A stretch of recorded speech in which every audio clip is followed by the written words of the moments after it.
திமுகவை எதிர்நோக்கித்தான் இருக்கிறது. ஊழல் எப்படி செய்ய வேண்டும் என்று கற்றுக்கொள்வார்கள். ஆப்பிரிக்காவில் இருக்கக்கூடிய ஒரு $60 கொடுத்தீங்கன்னா அந்த படத்தை வச்சு நீங்க போட்டோ எடுத்துக்கலாம் அவங்களோட. அது மாதிரி ஒரு ட்விட்டர்ல வருது, யூடியூப்ல வருதுங்க. திமுக கண்டிப்பாக அயல் நாடுகளில் எப்படி பாப்புலராக இருக்கும்?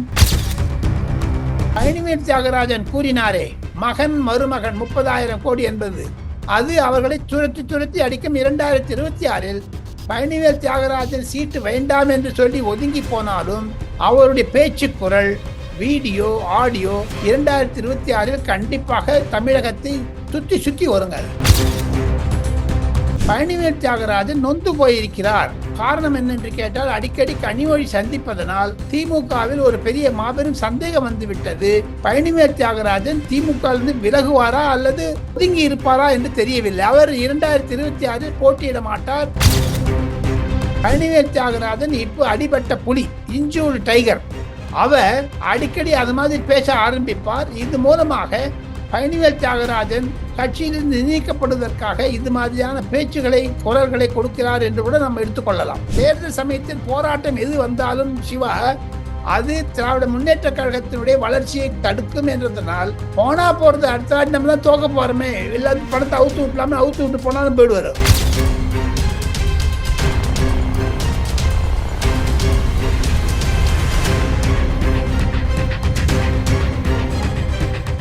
ரியல் ஒன் மீடியா நண்பர்கள், உறவுகள் அனைவருக்கும் வணக்கம். தொடர்ச்சியாக பல்வேறு தகவல்களை நம்முடைய உறவுகளுடன் பகிர்ந்து வரும் மூத்த பத்திரிகையாளர் டெல்லி ராஜகோபாலன் சார் அவர்கள் நம்முடைய இருக்கிறார். வணக்கம் சார். நமஸ்காரம். தமிழக முதலமைச்சர் மு.க. ஸ்டாலின் அவர்களை பொறுத்த வரைக்கும் உலக நாடுகள் எல்லாமே தமிழகத்தை ஆச்சரியத்தோடு திரும்பி பார்க்கிறது அப்படிங்கிற கருத்துக்களை முன் வச்சிருக்காங்க. இதை எப்படி சார் பாக்குறீங்க? வரவேற்கத்தக்கது யாரும் இல்லை என்ற கருத்துக்கள் உலக நாடுகள் கண்டிப்பாக திமுகவை எதிர்நோக்கித்தான் இருக்கிறது. ஊழல் எப்படி செய்ய வேண்டும் என்று கற்றுக்கொள்வார்கள். ஆப்பிரிக்காவில் இருக்கக்கூடிய ஒரு $60 கொடுத்தீங்கன்னா அந்த படத்தை வச்சு நீங்க போட்டோ எடுத்துக்கலாம் அவங்களோட. அது மாதிரி ஒரு ட்விட்டர்ல வருது, யூடியூப்ல வருதுங்க. திமுக கண்டிப்பாக அயல் நாடுகளில் எப்படி பாப்புலராக இருக்கும்?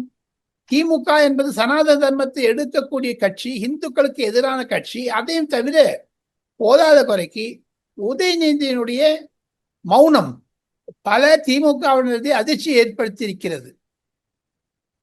அந்த பின்னணியில் பார்த்தால் உலக நாடுகள் எப்படி திமுகவை பாராட்டுவதென்றால், சாராயம் விற்பதிலா, மது பொருள் அதிகமாக விற்பதிலா, போதைப் பொருள் விற்பதிலா, அல்லது எப்படி ஊழல் செய்ய பாருங்க. உலக நாடுகள் வேண்டும் என்றால் தயாநிதி மாறன், ஜெகத் ரட்சகன், TR பாலு, TRB ராஜா போன்றவர்கள் எப்படி குட்டி அதானிகள் ஆனார்கள் என்ற பேச்சும் உலக நாடுகளில் பிரதிபலிக்கிறது என்பதை மு.க. ஸ்டாலினுக்கு திமுகவினரை சொல்லி காண்பித்துக் கொண்டிருக்கிறார்கள். அதற்கு பிரதிபிம்பம் பழனிவேல் தியாகராஜன் கூறினாரே, மகன் மருமகன் 30,000 கோடி என்பது, அது அவர்களை துரத்தி அடிக்கும். 2026 பழனிவேல் தியாகராஜன் சீட்டு வேண்டாம் என்று சொல்லி ஒதுங்கி போனாலும் அவருடைய பேச்சு குரல், வீடியோ, ஆடியோ 2026 கண்டிப்பாக தமிழகத்தை சுத்தி வருங்க. அது அந்த ஆடியோ சார். இப்போ பிடிஆர் பழனிவேல் தியாகராஜன் அவர்கள் தற்போதைய நிலையில ஒரு முக்கியமான கருத்துக்களை முன் வச்சிருக்காங்க.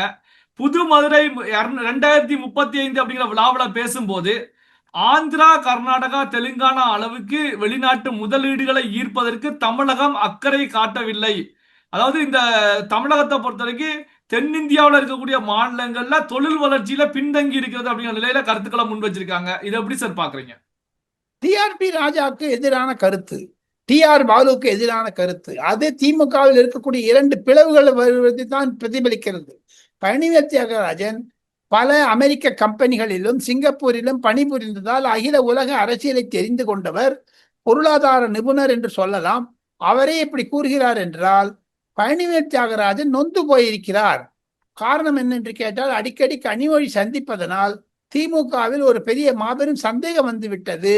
பழனிவேல் தியாகராஜன் திமுகவிலிருந்து விலகுவாரா அல்லது ஒதுங்கி இருப்பாரா என்று தெரியவில்லை. அவர் 2026 போட்டியிட மாட்டார். மதுரை மாநாட்டிலும் சரி, அவருக்கான ஒரு ஒரு உத்வேகம் குறைந்தப்பட்டுதான் நான் கேள்விப்படுகிறேன். சார், இப்போ பிடிஆர் பழனிவேல் தியாகராஜன் தேர்தலில் போட்டியிட மாட்டாரா அல்லது திமுக தலைமை அவருக்கு சீட் கொடுக்காதா சார்? ரெண்டுமே கிராஸ் ஆகுங்க. இது இப்படி போகும், அது அப்படி போகுங்க. ஆக மொத்தம் பலிகடாவது பழனிவேல் தியாகராஜன் தான். அவர் வந்து மாட்டேன்னு சொல்லி எழுதி போட்டுருவாரு. அதுக்கு முன்னாடி ராஜினாமா பண்ணிட்டாருங்க. சொல்றாங்க டெல்லியிலாம் பேச்சு என்னன்னா, ராஜினாமா கடிதத்தை ஏற்காமல் வைத்திருக்கிறார் முதலமைச்சர் மு.க.ஸ்டாலின் என்று சொல்லுகிறார்கள். அவர் வந்து ஒரு ரிசைன் பண்ணும்போது ஒரு நிருபர் கூட்டம் வச்சு அந்த ராஜினாமா கடிதத்தை விட்டார்னா அப்ப தெரியும். அதுதான் ஒரு பெரிய பிரச்சனையாக வருகிறது. சரி, இப்போ அன்புமணி ராமதாஸ் அவர்களை பொறுத்த வரைக்கும் தமிழகத்துக்கு வர வேண்டிய முதலீடுகள் எல்லாமே அண்டை மாநிலங்களுக்கு சென்றிருக்கின்றன. இதனை வந்து திமுகவுடைய அமைச்சர் பிடிஆர் பழனிவேல் தியாகராஜன் உறுதிப்படுத்தி இருக்காங்க. பிடிஆர் பழனிவேல் தியாகராஜனுடைய கருத்துக்கு விளக்கம் அளிக்க வேண்டும் தமிழக முதலமைச்சர் மு.க.ஸ்டாலின் அப்படிங்கிற கருத்துக்களை முன் வச்சிருக்காங்க. இதை எப்படி உண்மை சார் பாக்குறீங்க? உண்மை உண்மை கண்டிப்பாக ஆந்திராவிற்கு பற்பல தொழிற்சாலைகள் சென்று விட்டது. அதையும் தவிர முதலமைச்சர் மு.க.ஸ்டாலின் அவர்கள் டிஆர்பி ராஜாவுடன் தங்கம் தென்னரசுடன் 5 அயல்நாட்டு திருப்பங்களுக்கு விசிட் சென்று வந்திருக்கிறாரு. சிங்கப்பூர், அமெரிக்கா போன்ற இடங்களுக்கு. அங்கிருந்து வந்த முதலீடுகள் என்ன ஆச்சு? கொண்டு வந்தார்களா? காரணம் என்ன என்று கேட்டால், தமிழகத்தில் போதைப் பொருள் சட்ட ஒழுங்கு இல்லை என்பதனால் சிலர் பின்வாங்கி விட்டதாகவும் கேள்விப்படுகிறேன்.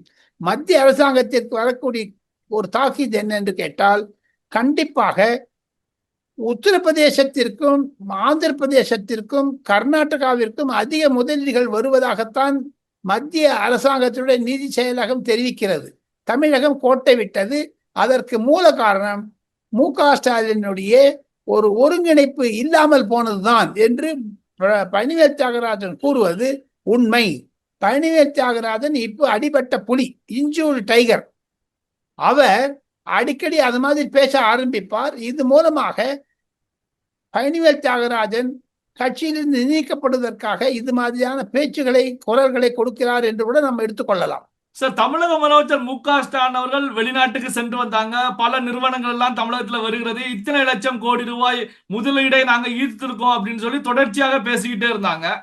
இப்போ வந்து 4 ஆண்டுகள் முடிவடைந்து இறுதி கட்டத்துல 5வது ஆண்டுல இருக்கக்கூடிய ஒரு சூழ்நிலையில திமுக அமைச்சரே வந்து தமிழ்நாட்டில் எந்த முதலீடுகளும் வரல, தமிழ்நாடு வந்து தென்னிந்தியாவில் பின்தங்கி இருக்கிறது அப்படிங்கிற கருத்துக்களை முன்வைக்கிறாங்க. அப்படின்னா ஸ்டாலின் அவருடைய வெளிநாட்டு பயணம், சென்னையில நடத்தப்பட்ட வெளிநாட்டு கண்காட்சிகள் எல்லாமே வந்து எப்படி சார் பார்ப்பது? தோல்வி அடைந்து விட்டதாகத்தான் கருத வேண்டும். காரணம் என்ன என்று கேட்டால், பழனிவேல் தியாகராஜன் ஒருங்கிணைத்த சில மாநாடுகளில் அவர் நிதியமைச்சராக இருக்கக்கூடிய சமயத்தில் வந்த முதலீட்டுகளுடைய ஒரு ஒரு உதாரணத்தை சொல்ல வேண்டும் என்றால், சில கம்பெனிகள் ஏற்கனவே ப்ரொடக்ஷன் ஆரம்பிச்சுட்டாங்க, தொழிற்சாலைகள். அதனுடைய செயல்பாடு ஆரம்பித்து விட்டதானால் தங்கம் தென்னரசும் டிஆர்பி ராஜாவும் சென்று வந்த அமெரிக்க முதலீடுகள் அனைத்தும் ஸ்தம்பிக்கப்பட்டது. யாருமே முதலீடு கொண்டு வரவில்லை. பேப்பர்ல சொல்லியிருக்காங்களே தவிர, தேர்தல் வந்தவுடன், ஆபரேஷன் சிந்தூர் வந்தவுடன், போதாத குறைக்கு கள்ளக்குறிச்சி போன்றவும் தமிழகத்தில் அண்ணா பல்கலைக்கழக போன்ற விவரங்களும் வந்த பிறகு சட்ட ஒழுங்கு இல்லை என்றும், எங்க ஒரு ஆள் வந்து 50,000 கோடி 40,000 கோடி கொண்டுறாருன்னா தமிழகத்தில் சட்ட ஒழுங்கோடு இல்லைங்க, ஊழல் அதிகமா இருக்குங்களே. பார்த்தா மாப்பிள்ளையை பாரு, மாட்டு பொண்ணை பாரு, பையனை பாரு, தம்பியை பாரு, தங்கையை பாரு, அக்காவை பாரு, மாப்பிள்ளையை பாருன்றாங்களே. எதற்காக கொடுக்க? இப்போ நார்த் இந்தியாவில் வந்து உத்தரப்பிரதேசத்தில் வந்து யாரும் தம்பியை பார்க்க வேணா, அண்ணா பார்க்க வேணா, ஆன்லைன்ல போயிட்டு போயிடுறாங்க. அங்கேயும் ஊழல் இருக்குன்னு சொன்னா கூட சட்ட ஒழுங்கு அங்க கரெக்டா வச்சிருக்காரு. அதனால்தான் ஆந்திர முதலமைச்சர் சந்திரபாபு நாயுடு கண்டிப்பாக பல தமிழகத்திற்கு வரக்கூடிய திட்டங்களை அவர் அபகரித்து அது மிகையாகாது. அன்புமணி ராமதாஸ் பழனிவேல் தியாகராஜன் சொல்வதை சொல்லி மு.க.ஸ்டாலின் ஒரு ட்வீட் போட வேண்டும். ஏன்னா கீழடிக்கு பிரைம் மினிஸ்டர் ட்வீட் போடலன்னு இவர் இதுக்கான ட்வீட் போடலாமே. சரி, இப்போ இந்த பணி நிரந்தரம் உள்ளிட்ட கோரிக்கைகளை வலியுறுத்தி வரக்கூடிய 9ஆம் தேதி டாஸ்மாக் ஊழியர்கள் வேலை நிறுத்தத்தில் ஈடுபட போவதாக அனௌன்ஸ் பண்ணியிருக்காங்க. இதை எப்படி சார் பாக்குறீங்க? அது திமுகவில் இருக்கக்கூடிய உட்கட்சி பிரச்சனை. கண்டிப்பாக இந்த டாஸ்மார்க்குடைய ஊழியர் பிரச்சனை வந்து கம்யூனிஸ்ட் மார்க்சிஸ்ட் கட்சி செய்கிறது என்று திமுக தலைவர் நம்புகிறார்கள். கடைசி நேரத்தில் 5-10 கொடுத்து சரி பண்ணிடுவாங்க. 9ஆம் தேதி 8ஆம் தேதி ராத்திரி பாருங்க, போராட்டம் வாபஸ் பெறப்பட்டது என்று சொல்லுவார்கள். காரணம், மு.க.ஸ்டாலினை அனைத்து கட்சிகளும் தொழிற்சங்கங்களும் பயமுறுத்துகின்றன, பிளாக்மெயில் செய்கின்றன. அந்த மாதிரி சொல்லிட்டாருன்னா ஒரு 50 ரூபா மேல கொடுத்துட்டாருன்னா சரியா போச்சு, முடிஞ்சு போச்சு. தேர்தல் சமயத்தில் போராட்டம் எது வந்தாலும் சிவா, அது திராவிட முன்னேற்ற கழகத்தினுடைய வளர்ச்சியை தடுக்கும் என்றதனால் போனா போறது, அடுத்த வாட்டி நம்ம தான் தோக்க போறோமே, எல்லாத்தையும் பணத்தை அவுத்து விட்டலாமே, அவுத்து விட்டு போனாலும் போயிடுவாரு.